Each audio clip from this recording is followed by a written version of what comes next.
State government permission ఇచ్చింది, tourism department వీళ్ళకి సహకరించిండ్రు.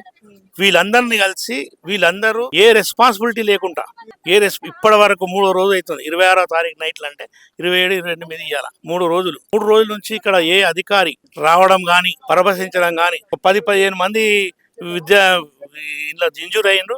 ఇప్పుడిప్పుడే కొంచెం ఒక హాఫ్ అన్ అవర్ ముందు చూస్తే 80% తలగొడ్డ వ్యక్తి చనిపోయిందని తెలిసింది. ఆయన అయితే దానికి హాస్పిటల్లో జాయిన్ చేసిండు. ఇక్కడ రాత్రి 26వ తారీఖు రాత్రి 9:30-10 గంటలకు ఈ సంఘటన జరిగింది. అప్పటి నుంచి ఆ పిల్లగాడు లేడు, అబ్బాయి. వాళ్ళిద్దరు ఫ్రెండ్స్ బతికినారు కాబట్టి వాళ్ళు రెస్క్యూ టీం కాపాడేది. ఈయన రెస్క్యూ టీం చూడలేదు తెలియదు. కాకపోతే వాళ్ళు అక్కడ ఇక్కడ నుంచి అందరిని తీసుకొని వెళ్ళి హాస్పిటల్లో జాయిన్ చేసిన తర్వాత వాళ్ళకి తెలిసింది ఏంటంటే మా ఫ్రెండ్ లేడు, అజయ్ అనే పిల్ల లేడు మా ఫ్రెండ్ అని.